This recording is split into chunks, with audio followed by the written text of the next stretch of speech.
एमवा पद इतना हो गया और एम का मान ज्ञात करना है। तो सबसे पहले हमको एनवा पद ज्ञात करना होगा।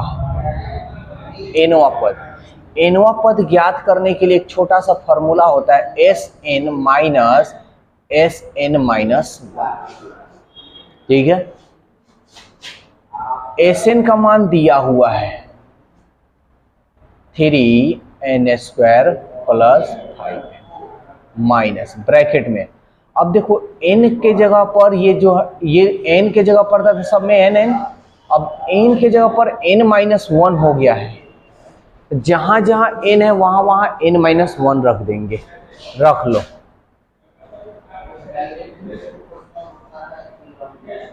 थ्री n-1 का स्क्वायर 5n-1। कोई दिक्कत? अब इसको सॉल्व करेंगे। 3n² 5n 3 a minus B का whole square a² plus b² minus 2ab। ठीक है, प्लस 5n से कर लो 5n अब माइनस 5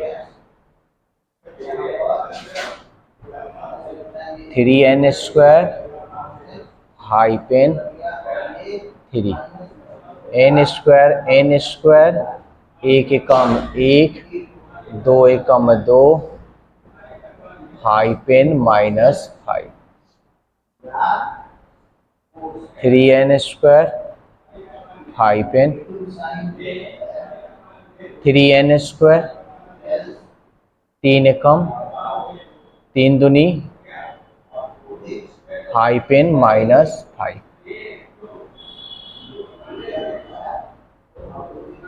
प्लस 5n माइनस तोड़ लेते हैं, अब ब्रैकेट हटा देते हैं। Minus 3n² minus plus minus 3 minus minus plus plus minus minus minus minus.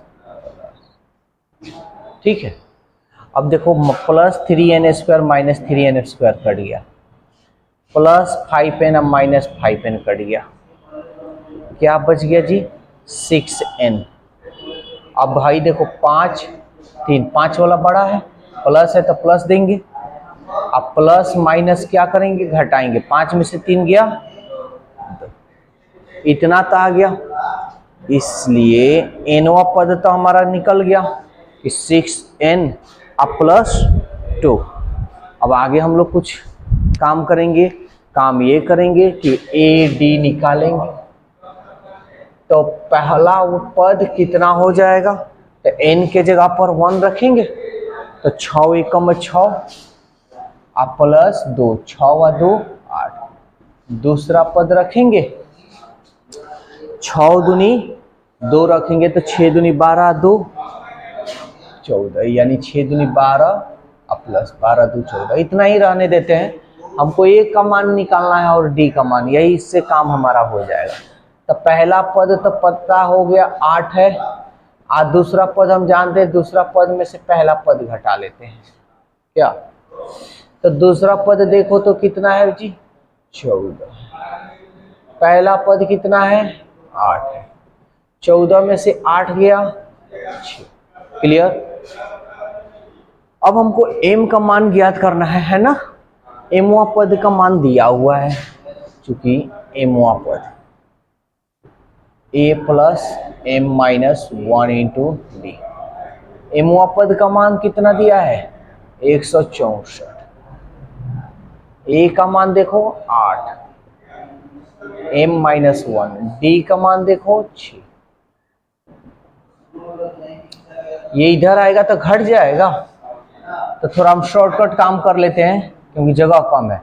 14 में से 8 गया 6, बच गया 5, ये बच गया 1।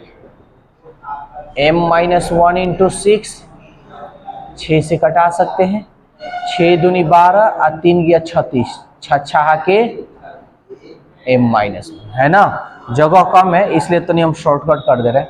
-1 जाएगा तो इधर जुटेगा, तो 26 और 1, इसलिए m का मान कितना हो जाएगा? आया समझ में? नोट करो। और 26 के बीच 5 और 26 के बीच में 5 संख्या डालिए ताकि प्राप्त अनुक्रम समांतर श्रेणी में बन जाए। इसमें 5 गो संख्या डालना है ना, जो एपी में ये बन जाए। तो हम उसके लिए हम मानेंगे, माना 5 और 26 के बीच 5 संख्या, कुछ भी मान सकते हो, T1, T2, A1, A2 कुछ भी मान सकते हो। 5 संख्या A1, A2, A3, A4 और A5 है। तब 5 A1, A2, A3, A4, A5 और ये रहा 26। ठीक है, तो हम लोग एपी का एक व्यापक पद जानते हैं क्या? यानी एपी का व्यापक पद हो गया, ये ए हो गया, ए प्लस डी हो गया, ए प्लस 2D हो गया, ए प्लस 3D हो गया, ए प्लस 4D हो गया, ए प्लस 5D हो गया, ए प्लस 6D हो गया। यही ना जानते हैं? बस चूंकि ए का तो मान पता है हमें 5, डी अगर मालूम हो जाए तो मान रख देते तो काम हमारा बन जाता। यहाँ पे है ये मान दिया हुआ है, फिर ए प्लस 6D इक्वल टू 26 दिया है। ए का मान देखो तो 5, 6D इक्वल टू 26।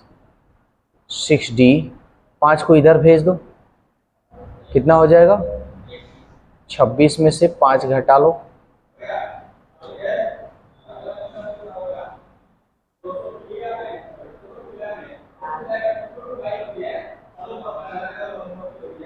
सब ठीक है ना? ठीक है, तो बटा में आएगा डी का मान 26 में 5 गया 21 आई बटा 2, सॉरी 6, 3 दूनी 6, 3 7 21, 7 बटा 2। कोई दिक्कत है? बस अब मान रखो और निकाल लो, यही सब बटा में आ रहा है।